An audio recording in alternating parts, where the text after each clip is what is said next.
জনের কাজ আর একজনের কাজ সকল সময় ভারী পড়ে, তাই না? 10 জনা মিলে যদি একসাথে কাজ করে না, সে কাজটা ঝট করে হয়ে যাবে 1 ঘন্টা ভেতরে, 2 ঘন্টা ভেতরে, যত বড়ই কাজ হোক।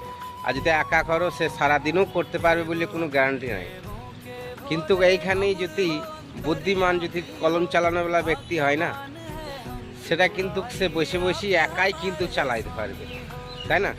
তার শিক্ষার গুণ আছে তার।